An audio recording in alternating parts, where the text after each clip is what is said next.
আসসালামু আলাইকুম। ভিডিওতে দেখতে পাচ্ছেন এগুলো হচ্ছে বিদেশি জাতের রঙিন আম। এটা কিন্তু এখন বাংলাদেশে ব্যাপক ফলন হচ্ছে। থাইল্যান্ডের বিখ্যাত জাতের নাম হচ্ছে এগুলো চিয়াংমাই। আমের কালার দেখেন কত সুন্দর লাল টকটকে।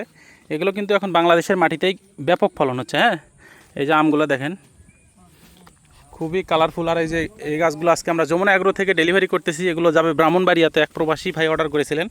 গাছগুলো পিক আপে আমরা পাঠাবো, পিক আপ যোগে। তো এখন মূলত আমের সিজন প্রায় শেষের দিকে। আপনারা চাইলে এই জাতের চারাগুলো আমাদের কাছে সংগ্রহ করতে পারেন। আমের কিন্তু ব্যাপক ফলন হয় এখানে দেখতে পাচ্ছেন। এছাড়াও আমাদের কাছে আরও বেশ কয়েকটা জাত আছে। এখানে দেখতে পাচ্ছেন থাই বেনানা আম। হ্যাঁ, এটা কিন্তু খুবই মিষ্টি জাতের আম, থাই বেনানা। আর এই জাতগুলো আমাদের কাছে সংগ্রহ করতে পারবেন। খুবই স্পেশাল কোয়ালিটির চারা আছে। 100% অথেন্টিক চারা পাবেন যমুনা এগ্রোতে। যমুনা এগ্রো কিন্তু সারা দেশে এই গাছগুলো সাপ্লাই করতেছে। আপনারা চাইলে ঘরে বসেই যে কোনো জেলা থেকেই এই গাছগুলো আমাদের কাছ থেকে সংগ্রহ করতে পারবেন। যমুনা এগ্রো থেকে আমরা দেশের সকল জেলাতেই এই গাছগুলো ডেলিভারি করতেছি। আমাদের ডেসক্রিপশনে হোয়াটসঅ্যাপ নাম্বার দেওয়া থাকবে, যাদের প্রয়োজন সরাসরি হোয়াটসঅ্যাপে কথা বলবেন। আমরা সারা দেশে এই গাছগুলো ডেলিভারি করতেছি।